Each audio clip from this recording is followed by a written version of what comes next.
Meus queridos amados, amigos, irmãos do Facebook, do Instagram, do YouTube, TikTok, na paz do Senhor Jesus Cristo. Mais uma tarde, feliz com o Senhor até que o Senhor tenha nos ajudado. Eu agradeço a vocês pelas mensagens. São verdadeiros companheiros que Deus preparou para mim. Eu costumo falar que vocês são anjos que Deus pôs no meu caminho. Vamos para mais um vídeo. Vamos começar o vídeo assim. Hoje vai sair um pouco ruim, porque a povo aqui tá na benção trabalhando, arrumando casa. Vamos começar assim. Pai, obrigado, Senhor, por mais um dia. Obrigado pela tua presença, pela tua graça, pela tua misericórdia. Obrigado pelas vidas que o Senhor colocou junto comigo para todo dia. Obrigado pelas mensagens, Pai. Obrigado pelo alimento, pelo dia, Pai. Pelo sol, pelo calor, pelo frio. E obrigado, principalmente, por Senhor Deus Santo, não despedir de nós pecadores. Perdoa meus pecados, minhas falhas, minhas transgressões por obra, pensamento e ignorância. Que eu fiz, que eu posso fazer que legal do Senhor, Pai. Perdoa da minha casa, perdoa minha parentela, Pai. Temos entristecido teu Espírito com nossos erros, com nossas falhas. Fala conosco hoje, Pai, no livro do Salmo 71, versículos 5 e 20. Também no Salmo 49, Pai. Seja feita a tua vontade, não a nossa, Pai. Que tudo seja para a glória do teu santo nome, amém. Irmão, Salmo 71, versículos 5 e 20, fala assim: pois tu és a minha esperança. Ou então, pois tu, ó Deus, é a minha esperança. Tu és a minha confiança desde a minha mocidade. Nós não podemos confiar em ninguém, né? E ninguém nós confiar nele. No homem, na carne, não podemos confiar. Confiar somente em Deus. Versículo 20. Tu que me tens feito ver muitos males e angústia, me darás ainda a vida, e me tirarás do abismo da terra. Essa é a mensagem do Salmo 71. Pois tu és a minha esperança, Deus, Senhor Deus. És a minha confiança desde a minha mocidade. Desde que nós entendemos por gente dos nossos ministros, nós conhecemos através de nossos pais, nossos avós, nossos antepassados, nós conhecemos que todo o poder de Deus, que nós aprendemos desde nossa criancice, a tudo que vem sobre nós, clamar o nome do Senhor. Às vezes a palavra só sai da boca, mas a gente vê, entende hoje, quando nossos antepassados que não conheciam a Deus, mas que falam o nome dele, é pedindo socorro, misericórdia, colocando a mão dele embora, e eles nem eles entendem por quê eles clamam o nome do Senhor. Mas é a certeza que nós temos hoje, é a confiança que eles têm que falar o nome de Deus, todo mal, bate retirada. É a esperança que eles têm que chamar o nome de Deus afasta todo mal, abre portas. Embora nossos antepassados, meu avô, meu bisavô, eu não conheci só uma bisavó, meu avô, meus avós, eles não frequentavam a igreja. Meus avós eram espanhóis, meu bisavó era espanhola. Eles não frequentavam a igreja. Era trabalho, casa, não em mocidade, eles iam em festa. Mas depois chegou a velhice, era só trabalho e casa. E meus pais também foram assim. Minha mãe frequentou pouco a igreja católica, eu até a minha mocidade eu não frequentei igreja nenhuma. Aos 47 anos, foi que eu entreguei minha vida a Jesus, passei a ir às igrejas. Na minha mocidade, eu frequentava, ia pouco na igreja católica. Eu fui no batizado de uma sobrinha minha, que eu batizei, e no casamento, de minhas irmãs, e no meu, né? Que no meu não podia faltar. Então a gente sabia que falando o nome de Deus, Às vezes aquilo era automático. Fala às vezes até sem fé. Mas lembrando que tem um Deus que tudo pode. Então nós aprendemos desde a nossa mocidade a clamar o nome do Senhor, a falar do nosso Deus.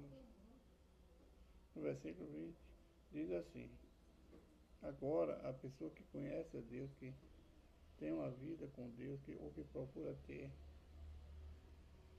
no versículo 20 diz assim: tu que também tem.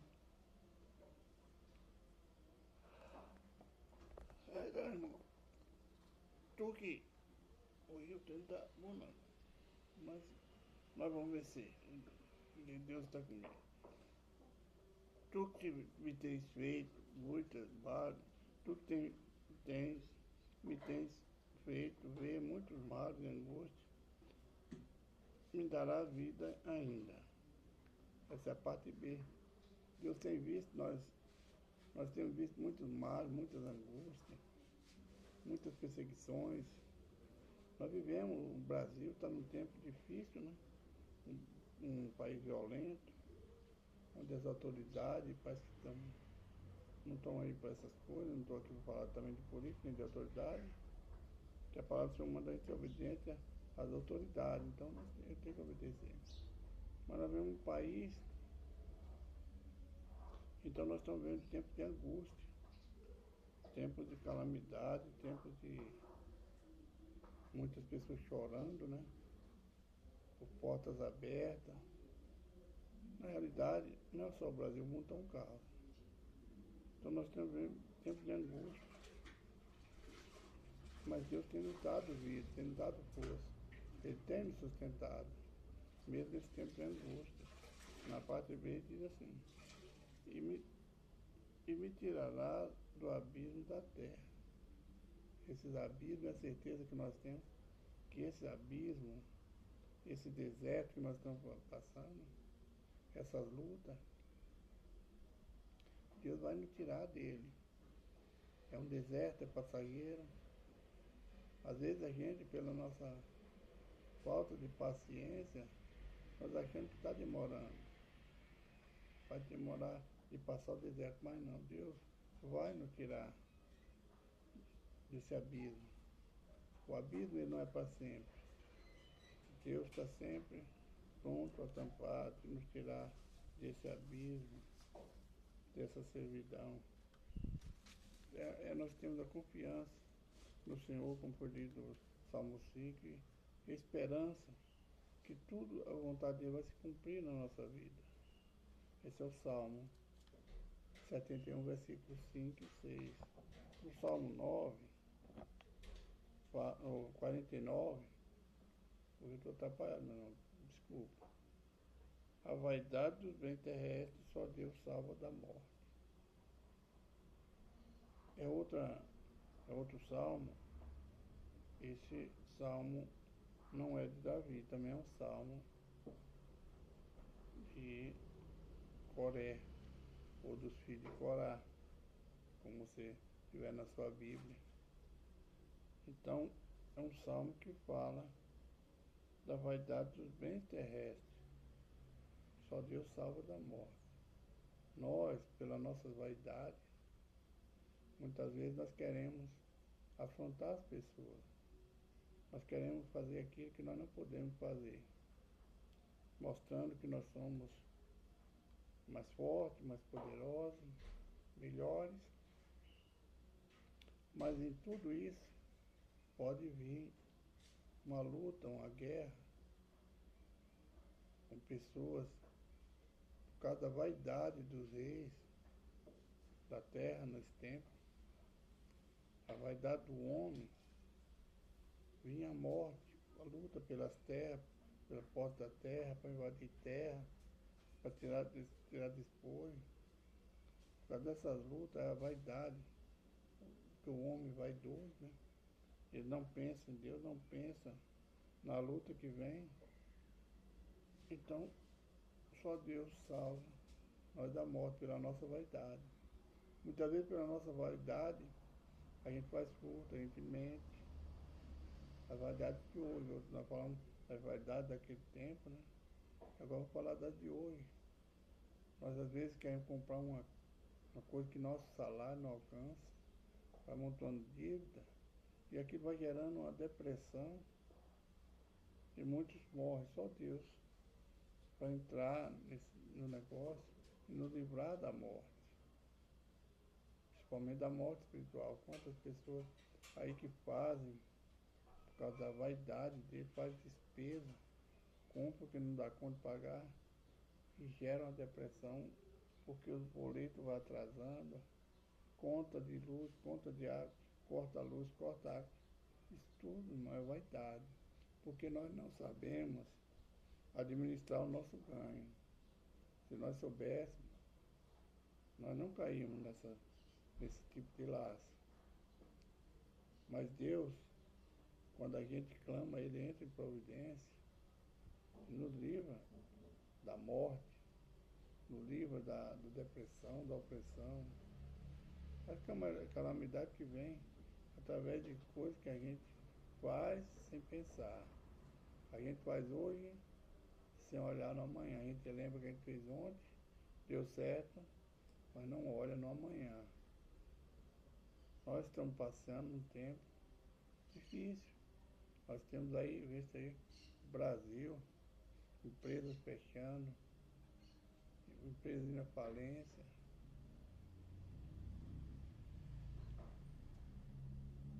Só Deus pode tirar o homem desse abismo. Esse abismo que o homem mesmo faz, pela sua ganância, pela sua arrogância, por homem pensar que ele pode todas as coisas. Quando falo homem, é nós, eu, você, pensar que nós podemos, nós fazemos, esquecendo de consultar a Deus, se é da vontade dele, se nós teremos condição. Deus não vai responder, mano, não vai descer aqui e falar com você, não faça isso, você não tem condição. Mas ele dá sinais. E a gente só vê sinal quando as portas se fecham de uma vez. Nós vemos aí empresários se suicidando, né? Por causa disso, mas se ele confiar no Senhor, a empresa dele sobe de novo. Não precisa se matar. Esse dia um pastor deu o testemunho de um homem que ele orava com ele. Disse que é um empresário grande, dono da rede de postos, e ele, por causa do tempo, das coisas, muito rico, talvez por começar a perder bens, disse que ele suicidou. Mas sabe por quê? Porque ele não confiou em Deus. Ele confiou nos bens que ele tem. Ele confiou nos bens materiais, mas em Deus ele não confiou.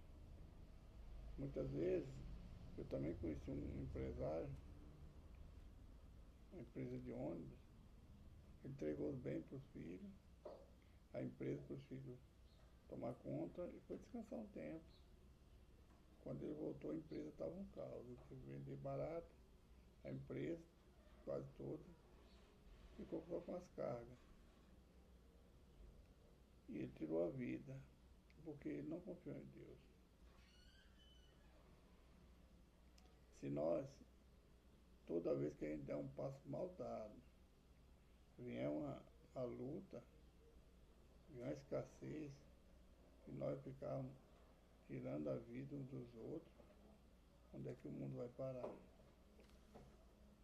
Nós somos culpados, nós seremos culpados, como essas pessoas que eu citei aqui, duas pessoas são culpadas do sangue dele, porque Deus não deu poder a homem nenhum para tirar a vida dele, principalmente dele por si, dele próprio. O que suicida, ele não tem paz com Deus, ele não vai herdar a promessa de Deus, onde alguns recebem. Ouve isto, vós todos os povos, os moradores do mundo, que é humilde, que é grande, tanto o rico como o pobre. Abri a boca a falar da sabedoria, é a meditação do meu coração, sábio de entendimento. Inclinarei os meus ouvidos a uma palavra e decifrarei o meu enigma na harpa. É um canto, irmão. Isso aqui também. Porque temerei eu nos dias maus, quando me cercar a iniquidade dos que me amam ciladas, aqueles que confiam na sua fazenda e se gloriam na multidão das suas riquezas. Nenhum deles, de modo algum, pode remir a seu irmão, ou dar a Deus o resgate dele. Pois a redenção da sua alma é caríssima, e seus recursos se esgotariam antes. Por isso tampouco viverá para sempre, ou deixará de ver a corrupção, porque vê que o sábio morre e perece igualmente o louco e o bruto, e deixa a outros seus bens. Muitas vezes a gente luta por ter bem na terra, luta, guerreia com as pessoas, guerreia até com os familiares, sem saber que tudo, nós vamos ver, nós vamos ver isso lá no livro do Eclesiastes, onde o Salomão, o escritor diz, Salomão, que trabalhou e não sabe para quem ficar o bem que ele adquiriu, se para um sábio ou para um tolo. Nós não nos devemos apegar em nada nessas existências. Porque a nossa alma tem valor, um valor muito caro a nossa alma. Nós temos que cuidar dela. Não estou falando com isso que nós temos que, não podemos ter bem, nós temos, mas não podemos apegar. Quando a perda vem, nós vamos ficar tristes, mas o importante é que Deus nos deu vida, nós já temos vida. Essa última vez agora, eu pedi uma quantia boa. Era para a gente estar bem, eu e minha família. E meu irmão foi pedir um dele, eu falei que não tinha mais. Falou, rapaz, você perdeu tudo. Eu não perdi nada, perdi bem, mas a vida eu ainda tenho. Deus ainda me deixou com vida. Então, irmão, vamos apegar, lutar por coisas, fazer inimizade, coisa terrena não. Vamos cuidar da nossa alma, da alma das pessoas, do nosso lado. Versículo 15 diz assim, mas Deus remirá a minha alma no poder da sepultura, pois me receberá. Essa é uma certeza que nós temos. Na nossa alma, nossa carne, ela vai para a sepultura. Ela é pó, ela vai virar terra, ela vai ser consumida pelo bicho, mas a nossa alma, Deus livra do poder da sepultura. Mas nós temos que cuidar para que nossa alma não vá para o lugar de tormento. Temos que estar sempre vigiando, procurando errar menos, e se errar, pedir perdão. Deus tem cuidado da nossa alma, para livrar do poder da sepultura. Deus livrou Jesus do poder da sepultura. Ele foi sacrificado, mas ao terceiro dia ele subiu com o corpo em glória. Essa é a mensagem do Salmo 49. Que Deus abençoe e vamos orar. Senhor, Deus e Pai, apresento, Pai, nessa hora, cada um dos teus filhos, tuas filhas, minha vida, meu lar, nosso ministério. Eu peço ao Senhor, Pai, nessa hora, Pai, supra a necessidade de cada um dos teus filhos, Pai. Pessoas que estão pedindo portas abertas, pedindo uma causa na justiça que está difícil de resolver, mas o Senhor tudo é possível. Pessoas pedindo para a restauração da família, do lar, pedindo pela saúde, pelo milagre. Pai, o Senhor possa, Pai, nessa hora, estar fazendo, Pai, conforme a tua vontade na nossa vida, Pai. O Senhor tem a chave que abre a porta, o Senhor é um restaurador de lá, o Senhor é um médico, o Senhor é nosso advogado, nosso juiz. Eu coloco, Pai, nas tuas mãos cada um dos teus filhos, a nossa vida, Pai, nas tuas mãos. E peço ao Senhor, Pai, que abençoe e que tudo seja para a glória do teu santo nome. Amém. Irmãos, mais um vídeo chegou ao final, peço perdão, que hoje parece que o inimigo tentou atrapalhar tudo, mas deu tudo certo. Isso quando ele tenta, é alguma brecha que a gente deixa a brecha, ele entra. Que Jó e nós por brecha, e para atacar Jó foi pedir autorização a Deus. E nós deixamos brecha. Nós somos falhos, pecadores. Então peço desculpas se eu não ficou bom. Eu prometo que daqui da manhã para frente nós faremos melhor. Porque eu estou fazendo para Deus. E eu confio no apoio de vocês. Jesus Cristo está voltando, Jesus te ama, eu também te amo. É a última profecia da Bíblia vai se cumprir. Prepara para encontrar com o seu teu Deus. Que Deus abençoe. Bom final de semana.